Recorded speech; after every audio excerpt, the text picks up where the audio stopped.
सगळ्यांना नमस्कार. व्यासपीठावर उपस्थित सन्माननीय व्यक्तिमत्व, सागर शिक्षण संस्थेचे अध्यक्ष श्रीयुत प्रसाद पाटील सर, गुरुग्राम पंचायत वाशी प्रथम नागरिक श्रीयुत संदेश ठाकूर सर, आमचे भूमिती विषयाचे सर श्रीयुत बेबी सर, मला इंग्रजी शिकवणारे सर श्रीयुत म्हात्रे सर, 1982च्या SSCच्या बॅचचे माझे वर्गमित्र यश फार्मा मुंबईचे manager Shriyut Sunil Patil sir, AT Patil विद्यालयाचे प्रमुखाध्यापक, पर्यवेक्षक, माझे सर्व शिक्षक, सहकारी, मित्रमैत्रिणी आणि बंधू भगिनींनो, व्यासपीठावर उपस्थित वाशी गावातील आणि आपल्या परिसरातील अत्यंत सन्माननीय सज्जन नागरिक आणि प्रेम, प्रज्ञा आणि प्रतिभेच्या प्रांगणात सदैव विहरत असणारे माझे अत्यंत प्रिय अशा विद्यार्थी मित्रांनो, सगळ्यांना सस्नेह नमस्कार. आणि या वार्षिक पारितोषिक वितरणाच्या कार्यक्रमामध्ये आपल्या सगळ्यांचं स्वागत आणि मला यामध्ये सामावून घेतल्याबद्दल सस्नेह आभारी.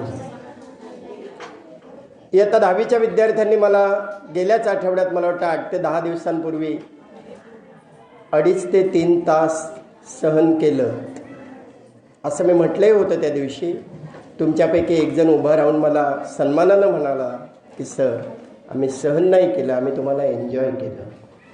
मला खूप बरं वाटलं, खूप अभिमान वाटला. मित्रांनो, 1982 सालचे आम्ही माजी विद्यार्थी आहोत. एकाच बॅचचे आम्ही 3 मित्र होतो. एक व्यासपीठावर उपस्थित श्रीयुत सुनील पाटील, दुसरा माझा मित्र, आमचा मित्र श्रीयुत किशोर म्हात्रे जो नाट्यक्षेत्रात गेला, आणि तिसरा मी जो आपली सेवा करण्यासाठी या क्षेत्रामध्ये स्वतःच्या आवडीनं राहिलो. मित्रांनो,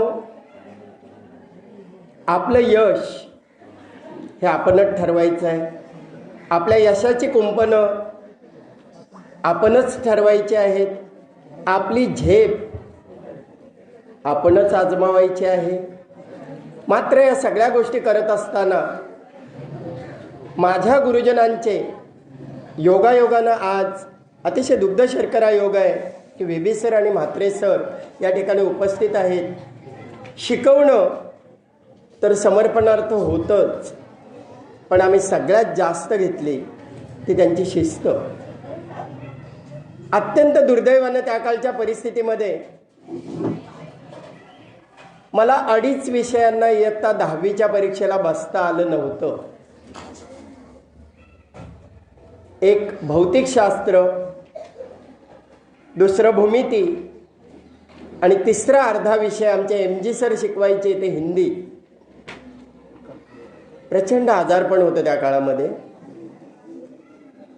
रिझल्ट नंतर अपेक्षित गोष्टी समोर आल्या. व्यासपीठावर उपस्थित माझा मित्र सुनील प्रथम क्रमांकानं उत्तीर्ण झाला. माझा दुसरा मित्र किशोर म्हात्रे 2य क्रमांकानं उत्तीर्ण झाला. आणि मी पहिल्या प्रयत्नात उत्तीर्ण झालो. हे खूप कौतुकानं सांगावं असं वाटतं. मित्रांनो, आजची परिस्थिती मोबाईलच्या काळामध्ये आपण जगतोय. त्या काळामध्ये मोबाईल नव्हता. अर्थात आमच्यासमोर जास्त आव्हानं नव्हती असं मी समजतो. मात्र तुमच्यासमोर प्रचंड आव्हानं आहेत. हे असंख्य चॅनल आणि त्याच्यामध्ये स्मार्टफोन हे इतकं मोठं आव्हान पेलून जेव्हा तुम्ही 80, 90, 95, 97% पोहोचता, तेव्हा तुमच्याकडे पाहण्यासाठी आम्हाला आभाळात पाहावं लागतं. इतके तुम्ही उंच असता. आमच्या काळामध्ये रिझल्ट मला वाटतं 1982च्या बॅचचा 37 पॉईंट समथिंग लागलेला होता आणि आत्ता गेल्या वर्षी 95.66. म्हणजे तुम्ही किती मोठे आहात बाळांनो. पण मला बऱ्याचदा सांगावंसं वाटतं की आमच्या काळातले 55 ते 60% मिळवणारे विद्यार्थी आजच्या काळातल्या 95 ते 98%च्या गुणसंख्ये इतक्या विद्यार्थ्यांशी टक्कर देऊ शकतात. याचं कारण आज आम्ही बरंचसं आभासी जगात जगतोय. नुकतंच सरांनी वार्षिक अहवाल सादर करताना अतिशय आनंदाच्या गोष्टी समोर आणल्या. ते म्हणजे तुम्ही मैदानी खेळ खेळता. असंख्य शाळांमध्ये मी फिरतोय, मैदानी खेळांचं प्रमाण खूप कमी झालं आहे.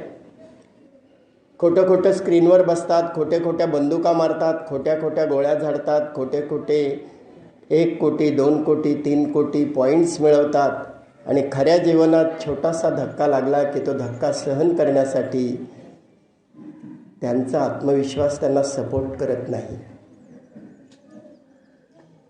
मित्रांनो, असाच एखादा 98-99% मार्क्स मिळवणारा विद्यार्थी माझ्यासारख्या शिक्षकाला एखाद्या 15व्या मजल्यावर लिफ्टमध्ये भेटतोय. मी कधीतरी त्याला व्याख्यान दिलेलं असतोय.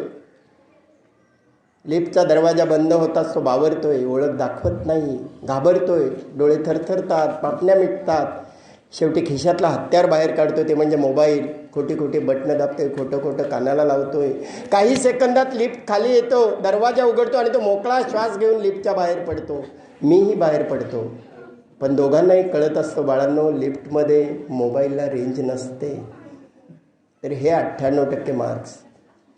आणि तोच आमच्या काळातला किंवा तुमच्यासारखा 35-40% मिळवणारा ग्रामीण भागातला विद्यार्थी जेव्हा माझे काही मित्रमंडळी गाडीतून उतरतात, गावाकडे येतो, त्याच वेळेला क्रिकेटचा खेळ, बॅट, चेंडू, फळी बंद ठेवून पटकन आमच्या गाडीजवळ येतात आणि म्हणतात, सर कुठून आलात, काय हवंय, मी अमुक ना बोलवू का, तमुक ना बोलवू का, दुसरा एखादा पाणी घेऊन येतो. हा आहे आत्मविश्वास. राजाच्या पायाला माती लागते म्हणून हुजरे गालीच्या अंथरतात, का तर माझ्या राजाच्या पायाला माती लागू नये. याला आत्मविश्वास नाही म्हणत. तर कुणाच्याच पायाला माती लागू नये म्हणून झोपडीत राहणारा एखादा जेवढा आदिवासी, एखादा गरीब मनुष्य जेव्हा स्वतःच्या पायासाठी वाहन बनवतो, ती क्रिएटिव्हिटी असते. पुस्तकं आणि ज्ञान माणसाला शिकायला मदत करतो.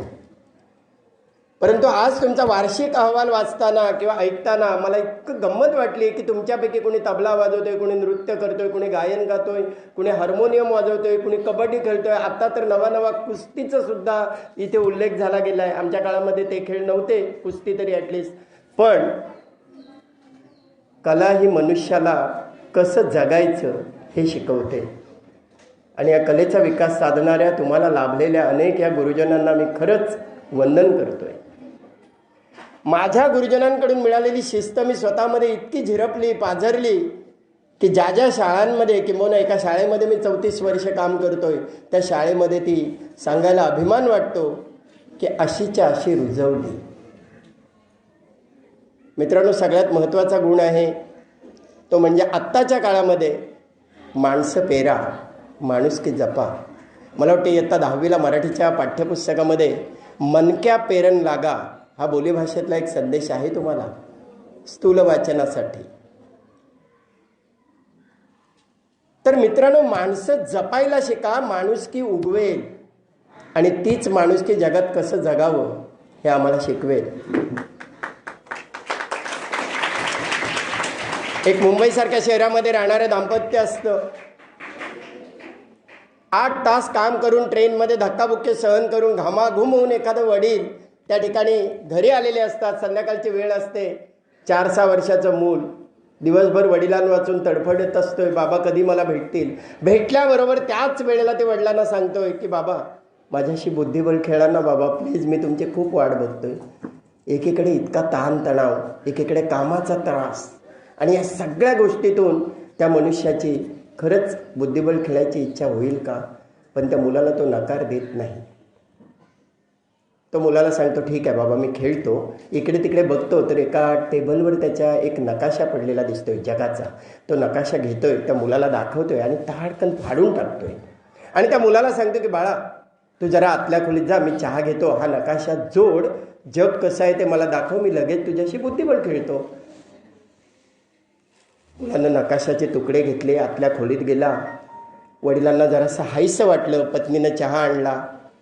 छानपैकी चहाचे एक भुरके मारायला सुरुवात केली. 1-2 घोट घेतोय न घेतोय तोच मुलगा नकाशा जोडलेला घेऊन वडिलांच्या समोर आला. 5-6 वर्षाचं बाळ.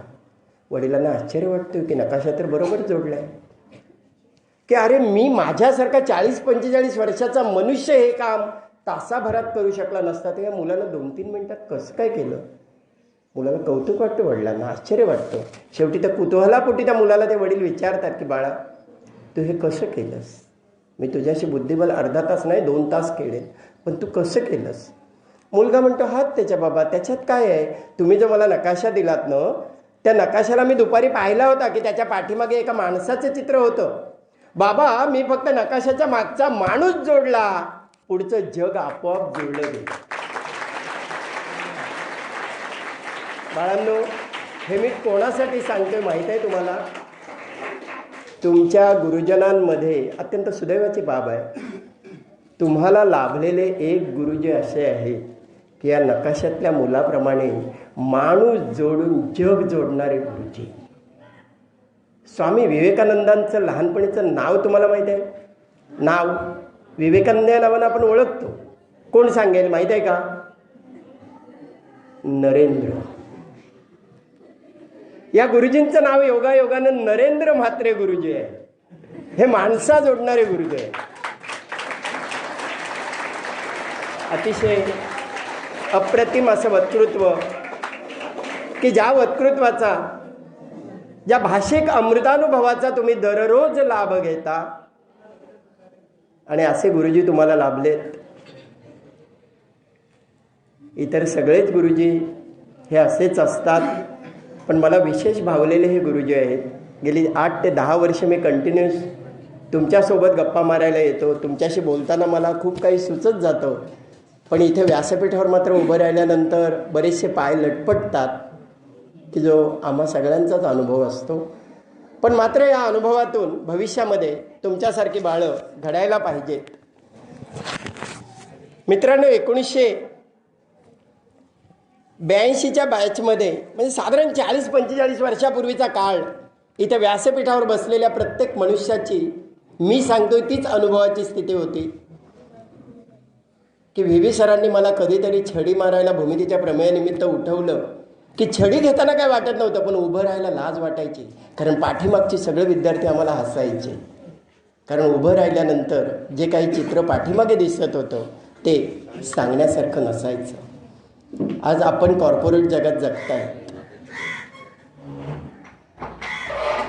तर ह्या जगात जगताना आपल्याला तशा समस्यांना निश्चित तोंड द्यावं लागत नाही. पण आमच्या काळामध्ये त्या समस्या आम्ही अतिशय जवळून अनुभवत होतो, किंबहुना त्रस्त होतो. की दिवसभर शेतामध्ये काम करून आई रात्री घरी यायची, चूल पेटवायची, सगळ्यांचं जेवण उरकायचं, वडील काहीसे उशिरा घरी यायचे, जास्तीचे कामं ते शेतात करायचे. लाईट नव्हती. 1981ला माझ्या घरी लाईट आले बाळांना. पण साधारण 75, 77, 78चा सुमार होता. त्यावेळेला लाईट नव्हती. घासलेटचे दिवेच आम्ही जाळायचो. रात्रीच्या अंधारामध्ये खूप उशिरापर्यंत मी अभ्यास करायचो. अक्षर दिसेनासं झालं की आईला विचारायचो, आई जरा बत्तीची वाट मोठी कर गं, मला अक्षर नीट दिसत नाही. दिवसभर कामात राबलेले वडील त्याच वेळेला डरकाळी फोडायचे, अगं हे बत्तीची वात मोठी करू नकोस, अजून बारीक कर, मला झोप येत नाही. रात्रभर आई बत्तीची वात लहान मोठी करत असायची. आणि आयुष्यभर आई वडील आणि मुलाच्या संघर्षात वातीसारखी जळत राहायची. आज परिस्थिती बदलली, स्वरूप बदलले, पण आईबाबांच्या भावना, आईबाबांचं समर्पण, आईबाबांचं तुमच्याभिमुख असणारं कर्तव्य मात्र तेच राहिले. खऱ्या अर्थानं तुम्ही जर दिवे असाल तर त्या दिव्यांना प्रज्वलित करणाऱ्या ज्या वाती आहेत ते तुमच्या आईबाबाच आहेत. सुनील पाटीलांनी पण तेच नुकतंच सांगितलं की तेच तुमचं आराध्य दैवत पहिलं आणि नंतर मग आपले गुरुजी. तर या गोष्टी खूप खूप गांभीर्यानं घेण्यासारख्या आहेत. नुकतंच जेव्हा उशिरा आमचे म्हात्रे सर आले, व्यासपीठावर त्यांची एंट्री झाली, त्यावेळेला सरांकडून त्यांचा जो सन्मान केला गेला, त्याच वेळेला कुणीही मागे बघू नका, कृपया मुलींनी कुणीच मागे बघू नका. त्याच वेळेला समोरच्या खुर्च्यांवर बसलेल्या मुलांपैकी जो तिसरा मुलगा आहे माझ्या डावीकडून, सगळेजण आपण मोठ्यानं टाळ्या वाजवत होतो, तो मुलगा मात्र मोठ्यानं मांड्या वाजवत होता. मला त्या क्षणाला कळलं की ह्या मुलाचं समर्पण किती आहे. हा निश्चित कबड्डीचा खेळाडू असला पाहिजे. तर इतकं समर्पण, स्वतःचं स्वत्व आणि परिस्थिती विसरून देण्यासाठी हे अशा प्रकारची निष्ठा असावी लागते आणि निष्ठेशिवाय ते शक्य नसतं बाळांनो. असो, आजचा काळ आमच्या काळापेक्षा तुम्हाला फेस करायला काहीसा कठीण आहे. कारण एखाद्या शेजाऱ्याला लॉटरी लागली, दुसरा शेजारी फटाके वाजवतो. आमच्यासारखा माणूस सहजपणे त्याला विचारतो, काय एखाद्याची प्रगती झाली तर त्याला किती आनंद झाला आहे. अरे तुला एवढा आनंद झाला? नाही रे बाबा, त्याला लॉटरी लागली पण फटाके का वाजवतोस? आनंद नाही झाला? आनंद झाला आहे, पण त्याला लॉटरीचं तिकीटच सापडत नाही. मित्रांनो, अशी गोष्ट नको आहे. तर आहार, म्हात्रे सर मी 2 मिनटं बोलणार आहे आणखी. 120 सेकंद बोलेन. मित्रांनो, आहार, निद्रा, भय आणि मैथून या 4 गोष्टी माणसाची बुद्धी पॉलिश करत असतात. एक सोपी गोष्ट सांगतो तुम्हाला, तुम्ही कधी तुमची बुद्धी पॉलिश होते ते. एक कुत्रा असतो, निवांत वेळेला दुपारच्या वेळेला खाऊन पिऊन एका झाडाखाली विश्रांती घेत असतो, बसला असतो. त्याच वेळेला त्याच्यासमोर एक वाघ येताना दिसतोय. कुत्र्याला वाटतं की आता आपण संपतोय, पळू पण शकत नाहीत आणि उठू पण शकत नाहीत. मात्र त्याच वेळेला भय निर्माण होऊन त्याची बुद्धी पॉलिश होतोय. तो काय करतोय?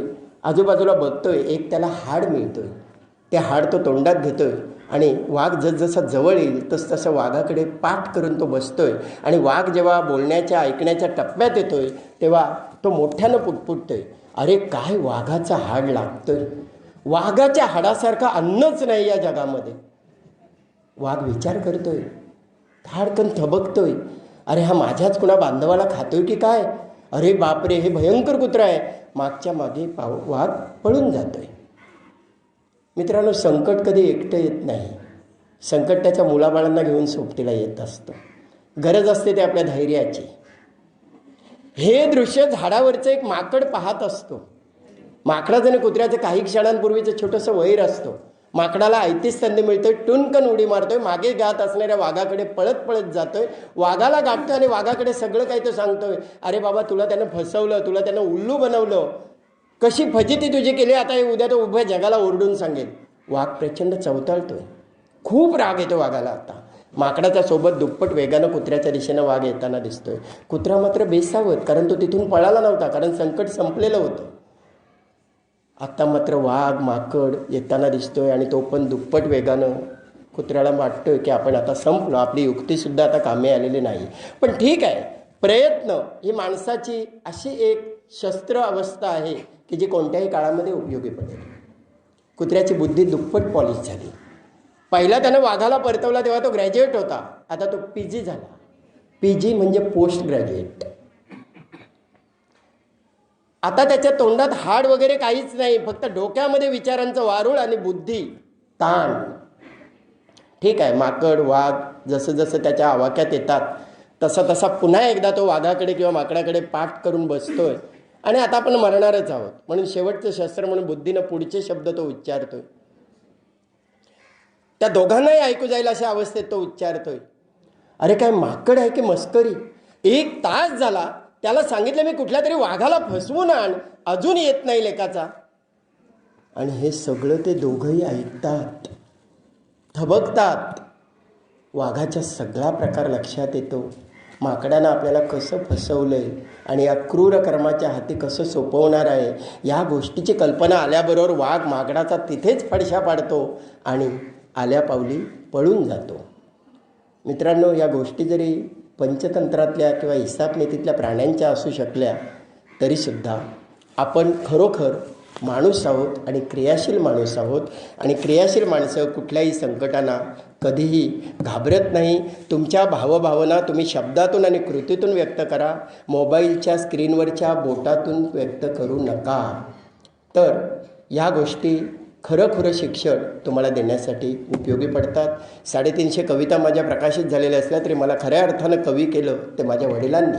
जवळजवळ 50 वर्षांपूर्वी, मी 6, 7, 8 वर्षांचा असेल माहीत नाही, पण त्यावेळेला शेतावर काम करता करता मळणीवर कित्येक दिवस आम्ही राहायचो आणि उपाशी तपाशी दिवस काढायचो. त्यावेळेला वडिलांनी त्या काळामध्ये एक 35 रुपयाचा मर्फीचा ट्रान्झिस्टर विकत आणला होता आणि तो आम्हा भावंडांना दिला होता आणि शेतावर काम करता करता आम्ही तो ऐकत होतो. अनेक गोष्टी ऐकल्या, पण वडिलांच्या बाबतीत मात्र, काळीश्रीगावचे सरपंच होते माझे वडील त्या काळामध्ये सुद्धा. असो, तर एक मात्र मला 4 ओळी वडिलांच्या सांगाव्याशा वाटतात की बाप म्हणायचा, माझ्या पहिल्या कवितेचा जन्मच इथून झाला. बाप म्हणायचा, कापलेली नखं दारात कधी नाही टाकू. बाप म्हणायचा, कापलेली नखं दारात कधी नाही टाकू. आम्ही म्हणायचो का? अरे गधड्या, दाणे समजून खातात चिमण्या आणि मरतात आतडी फाटून. सुगीच्या दिवसात बाप देवळात नेऊन कणसं टांगायचा. सुगीत हाकललेल्या चिमण्यांसाठी पाण्याचं मडकं टांगून पुण्य सांधायचा. बाळांनो, तेव्हा चिमण्या पाखरं असल्या तरी ओळखायच्या बापाच्या मनीचा भाव. आणि तेव्हा सुगी संपली तरी चिमण्या सोडीत नसायच्या का? माझ्या सर्व शिक्षक मित्रांना, गुरुजनांना, गुरुबंधूंना एकच विनंती आहे की मित्रांनो, ही सगळी बालकं म्हणजे आपल्या समोर असणाऱ्या चिमण्या आहेत आणि या चिमण्यांसाठी आपण जे दाणे ज्ञानरूपानं टाकणार आहोत त्याला कधीही कमतरता जाणवली नाही पाहिजे. आपल्याला सगळ्यांना खूप खूप खूप शुभेच्छा. धन्यवाद.